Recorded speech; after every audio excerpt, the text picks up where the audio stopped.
அவையோரினருக்கு வணக்கங்களை தெரிவித்துக் கொண்டு இன்று செயற்கை நுண்ணறிவினால் வேலை வாய்ப்புகளில் ஏற்படும் தாக்கங்கள் எனும் தலைப்பில் உங்கள் முன் சிற்றுரையாற்ற வந்துள்ளேன்.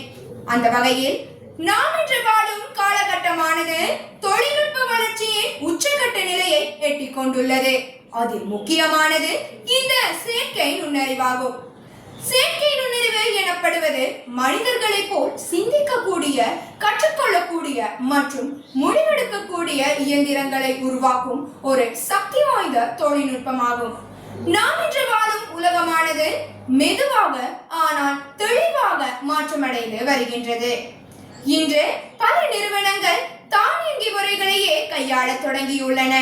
இதன் காரணமாக கைவேலை, தகவல் பதிவு மற்றும் வாடிக்கையாளர் சேவை போன்ற மாதிரி தொழில்கள் குறைந்து வருகின்றன.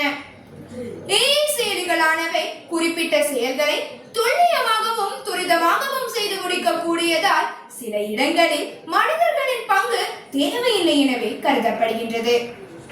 அதே சமயம் இந்த செயற்கை நுண்ணறிவினால் மனிதர்களுக்கு பல வகையான அனுகூலங்களும் கிடைக்கப் பெறுகின்றன. செயற்கை நுண்ணறிவானது பல புதிய வேலை வாய்ப்புகளையும் உருவாக்கி தருகின்றது.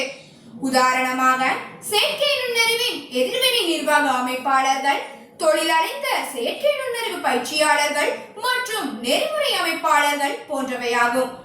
அந்த வகையில் இந்த செயற்கை நுண்ணறிவானது தனிநபர்களிடையேயான தனித்துவம், தன்மைத்துவம், ஆழ்நிலை கற்றல் மற்றும் பகுப்பாய்வு திறன் போன்ற பல விடயங்களுக்கு வழிவகுக்கின்றது.